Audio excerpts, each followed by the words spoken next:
What's up everyone? We've got a shock power of veto win, a crash out from one player, plus a good old fashioned game of nomination roulette. We've got so much to talk about, so welcome to your live feed update. Right before we get started, if you are new around here, make sure that you hit the subscribe button. I'm here every single day making sure that you know everything you need to know about what's going on in the Big Brother 27 house. And trust me, when it comes to days like today, you need to know what's going on because plans are changing just like that and allies are turning on one another. So folks, hit the subscribe button if you want to stay up to date on everything Big Brother related, and also hit the like button. It's that little thumbs up button. Takes all of 0.2 seconds just to click the little thing. And I really mean it when I say it helps me more than you even know. So please, two things there, folks. Subscribe, like, let's get to the update. We will waste no time, folks, and jump right into the results of the veto competition. Now, playing in the veto, of course, was the head of household, Mickey, and her three nominees, Kelly, Keanu, and Riley. On top of that, Morgan and Rachel were picked to play in the competition, and everything was at stake. With Keanu and Riley both being potential targets for the week, the pressure was off Kelly a little bit, but Kelly's continuing to do her deluded thing where she's just wandering around the house hoping for the best and constantly stepping on social landmines. But in terms of the veto competition, it was all to play for, especially for Riley and Keanu, and one of them did come through and win the power of veto. A massive congratulations to Keanu. Keanu is safe for another week. I've got Sam clapping in the background there, trying to be subtle. I wonder who Sam's rooting for. But yes, no, Keanu. Okay, no, now I'm getting the shaking of the head from Sam saying, no, I'm not rooting for Keanu. She probably had to make that one very, very clear there. As I don't think Sam wants people to think that they're rooting for Keanu, but hey, there we go. Well done, Keanu, for winning the power of veto. A massive congratulations to him. Here's my take here. I think he's very rude and obnoxious as hell on a social level, but we're watching a reality show, and if he stays in, it's going to make things more interesting, more chaotic, more deluded, and more messy. So I am all here for that. But do you think I could live with the man? No effing way. He's very rude, very condescending, but he won that power of veto. Massive congratulations to him. He earned that. But this is where things get spicy, because Mickey is going to have to name a replacement nominee. And going into yesterday, I think all of us collectively could have said comfortably that Kat would be the person who would go up. This is because Riley's on the block. Riley's had a thing with Catherine as the game has gone on. I say a thing, he has had a weird one-sided warped relationship with her. She still hasn't kind of said anything back that made it seem like it goes both ways, but he continues, just like playing with her head and saying, and when they were playing pool together, Daddy will show you how to, asking Kat to sit on his lap. These are all very odd things, aren't they? And then he plays with like her head like that. It's just, yeah, I think Kat grins and bears it because she's in a game. I don't necessarily think she likes it. I think as soon as they get out, I don't think anything's really going to happen from them. I could be wrong, but we'll see. But yeah, of course it made sense for Mickey and her plan to be, let's put her on the block. But things haven't gone as straightforward as that. Things have gone, quite frankly, they've turned into a complete mess. Just imagine spaghetti being thrown at the screen right now, and it's got all the fixings, meatballs are in there, the sauce is in there, and I've just gone, that's exactly what's happened, and we're going to talk about it. When the live feeds came back after the veto competition, we got wind that Keanu apparently lashed out at Ava and yelled at her. For some reason, I don't think we know all the context yet. It sounded like she ended up yelling back after that. But yeah, I mean, this is again just evidence of Keanu. He's a bit of a man-child, if you're asking me, but I think a lot of the guys this season are. It's really obnoxious to watch. I can't stand a man-child. I really can't. I mean, he's entertaining as hell to watch because he's so like off with his marks, how he thinks he's like the mastermind of the game and a complete genius, but really he's just somebody who would throw his toys out of the stroller if he doesn't get his way. And shouting at Ava of all people, I mean, that just says something, isn't it? Like Ava of all people, Ava's like the nicest person in the house. She's the sweetest. She's the one who arguably is socially the best positioned person. Nobody wants to put her on the block. And for him to lash out at Ava, I'd be interested to see what the reason was. So I'm not going to jump to a conclusion there yet and say that, oh my word, like this was totally unprovoked, because I'm sure it wasn't. At least I hope it wasn't.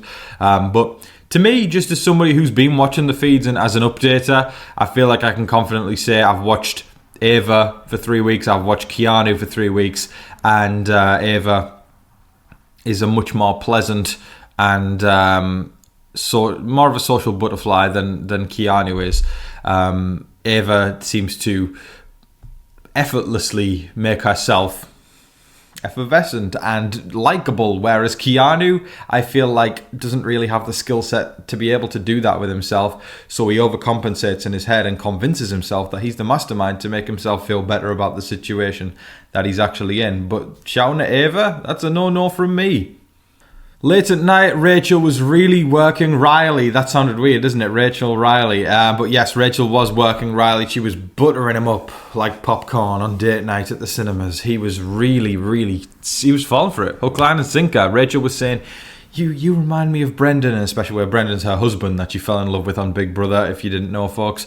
You remind me of Brendan, and I really want your showmance with Kat to work and all that kind of stuff. She couldn't give two shit. She really couldn't, but she was trying to schmooze him and work him and butter him up, and it was working. She was saying, I just want this all to work out for you. And Riley's the kind of guy where I feel like there's a few people who fit into this boat. Riley and Keanu both do fit into this boat, where they are fully grown men, but you have to operate around them as if they are children, because that's kind of where their mindset's at. So, you know, when somebody compliments them or strokes their ego a bit, they get, oh, thank you.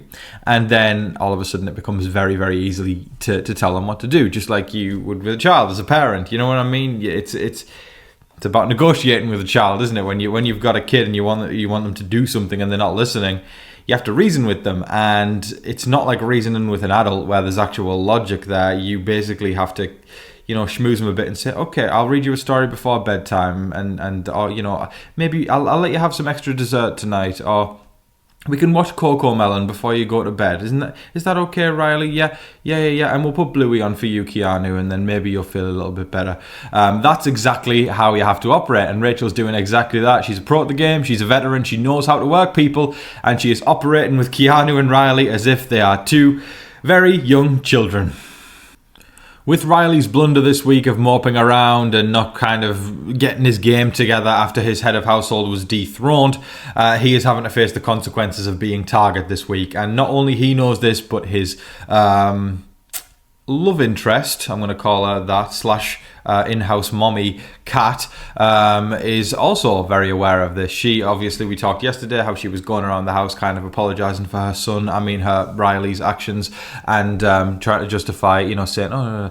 But yeah, she is very well aware that she is also potentially going to hit the block. So as a result, they put their heads together and they went to Mickey and they basically promised allegiance and said, hey, we're not going to target you. You're immune from it if you keep us safe and you don't put Kat on the block as the replacement nominee. And I don't really know if there's any truth to that. I think, Riley, if he wins head of household soon, he will. I don't think he'll deviate from what his original plan was, which was to put Morgan, Mickey, and Ashley up on the block. He has been talking about that for a long time. Apart from he didn't say Morgan, Mickey and Ashley, he said them bitches. That's Riley for you. But yes, both he and Kat have put their heads together and tried to schmooze Mickey a little bit.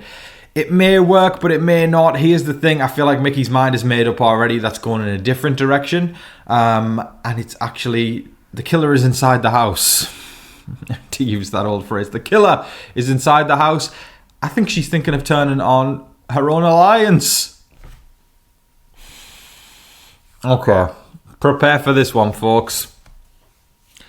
Mickey is thinking of targeting Jimmy and putting him up on the block.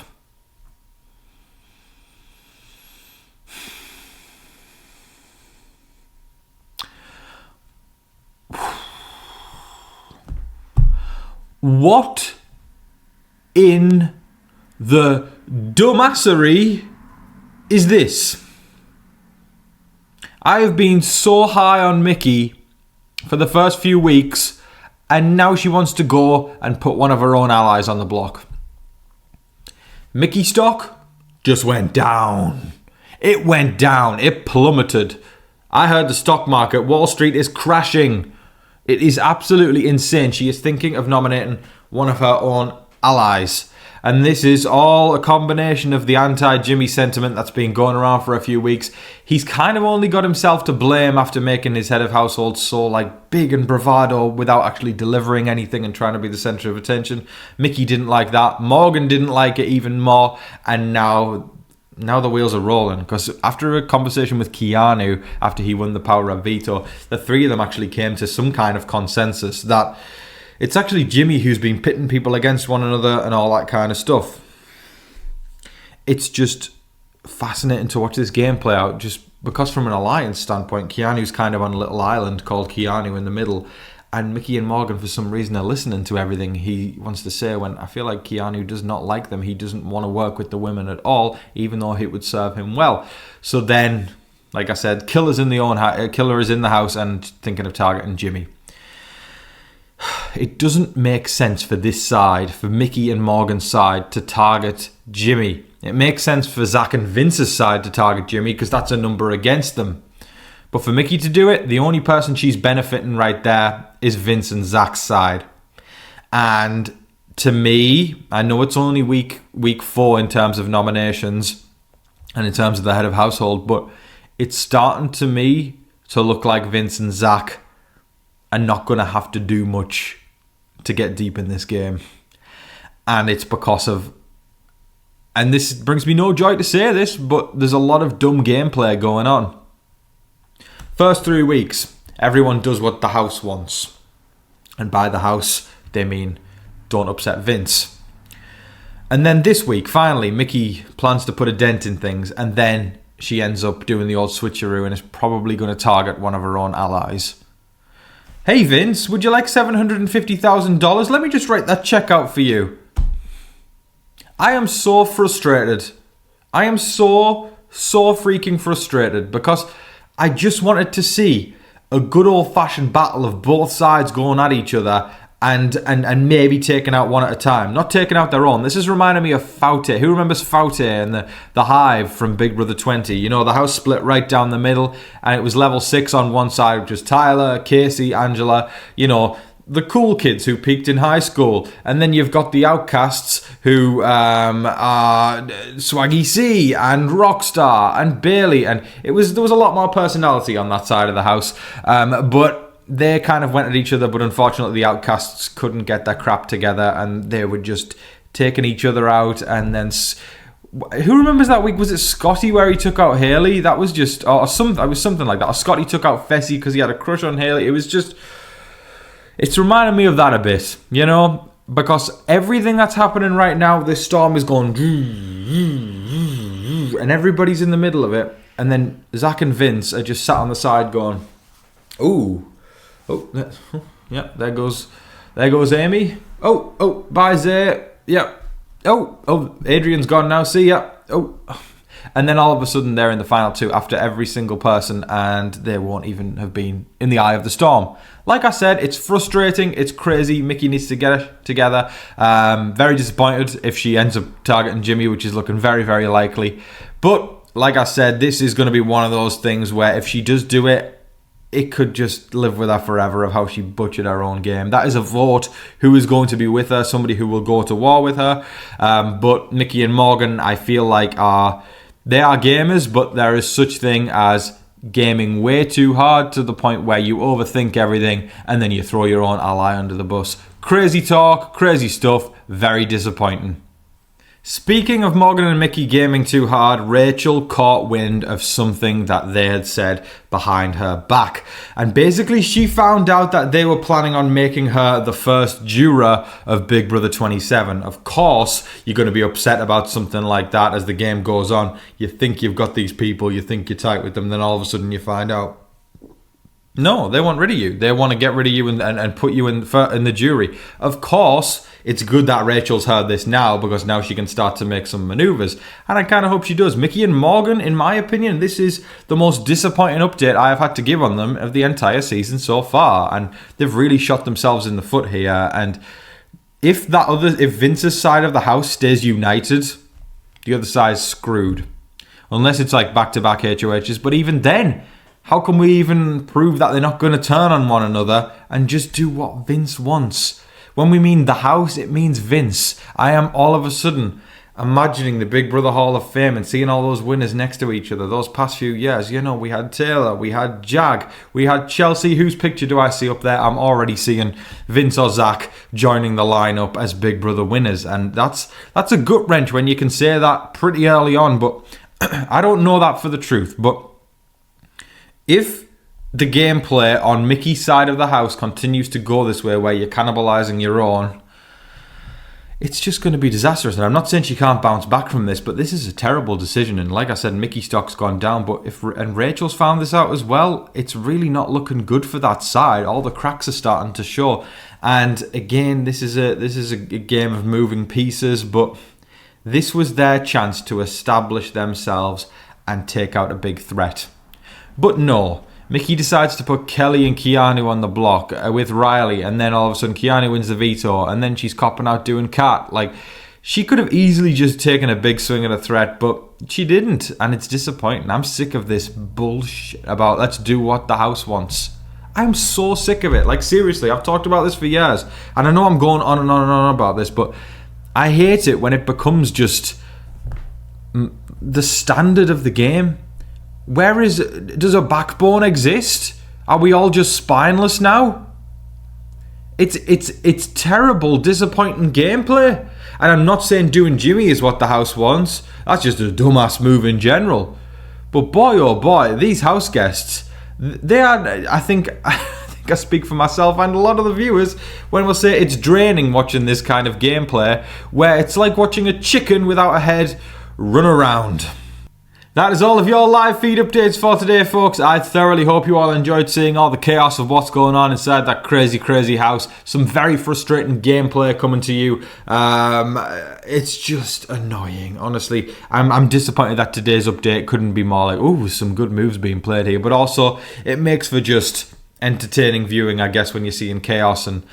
But also, there comes a line where the chaos steps into just bad gameplay and you're just absolutely in disbelief. But of course, I'm still fully invested in the season. I want to see how it plays out. And this could turn into the Vince show very, very soon. And we could be watching one of the most dominant wins of all time if that's the case. Because the chokehold that this man has where people just will not target him and will literally cannibalize their own allies over it is just absolutely fascinating. But yeah, I just wanted to give some outro thoughts before we close things up because frustrating is exactly how I feel, and I know Sam's feeling the exact same way in regards to it. I don't know if you've got any thoughts that you want to add, Sam, from off the camera right now, but it's just madness. It's just silly putting up your own allies, honestly. It's just, especially week 4. Like, wait till the end to stab people in the back. You need numbers. You need numbers early in that game, and these people don't seem to grasp the concept of the fact that you need numbers. They just kind of are just like, okay, we're just going to target this person now. Okay, let's do what the house wants. Okay, let's target this person because I've just got a hunch. Play the damn game. Can't put it more simpler than that. Don't know if Sam can try. Can you put it simpler than play the damn game? Play the game. Well, some choice language from Sam there, and thank you so much for watching, everybody. I've got one super thanks before we close things out, so we're going to go for David Cushmore. David Cushmore says, Tom, did you get a chance to watch WWE SummerSlam? What did you think about the matches? Do you think Riley goes out next week because he has a big mouth about women? How many times Kelly wins at the Blockbuster before the season ends? Countless. She'll be the Blockbuster queen. Is Jimmy going to win HOH again? And not if he gets evicted this week. If Mickey doesn't get a big player out the house this week, then Riley should try and win HOH next week. Honestly, I've talked so much crap about Riley because I don't like the guy and I think he's very sexist and rude to people. But here's the thing: if Mickey had a chance to take the shot this week, and she could still do it now by putting Kat on the block, she could send Riley out the door, especially if Kelly comes through and wins Blockbuster, which is very, very likely. If she doesn't, and like I said, I've been very high on Mickey, I will have no remorse if Riley wins Head of Household next week and sends her ass out the door. That's just the game, folks, and I feel like that's just nature taking its course. You have a dumbass HOH, then you're going to look like a dumbass when you're sent out the next week. Simple as that. For Rachel, she needs to win. She needs her first win in the game. Yeah, Rachel needs to start stepping it up a bit more, I think, especially with this plotting about her being the first juror. Once Rachel starts winning, she will be hard to stop unless someone wants to beat her in the game and put her in the jury house. And I don't like someone who quits the game. In Big Brother 11, Chima gets self-evicted because she quits the game. Will has to get his first win. See, Will has to step it up. There's so many house guests who have to step it up. Tom gets some Starbucks coffee and some M&Ms. That is the best thing he said all there, David. Because quite often with this house, these house guests are very frustrating. And like you said there, they need to step it up. Simple as that. But yes, we did watch the first night of SummerSlam. It was fantastic. Both of us loved watching CM Punk beat Gunther. That was incredible for about 2 seconds. Whoa! And then Seth Rollins comes in. Count your days, Seth Rollins. Watch your back, sir. That was still in disbelief. That was a gut wrencher. But thank you so much, David. We appreciate you ever so much. But in the meantime, I hope that you're all staying safe, staying positive, and staying healthy out there. And remember to be kind to one another. But in the meantime, please don't forget to like, share, comment, subscribe, do all of that wonderful stuff. But until your next live feed update, I've been your host, Tom Vasey. Good night.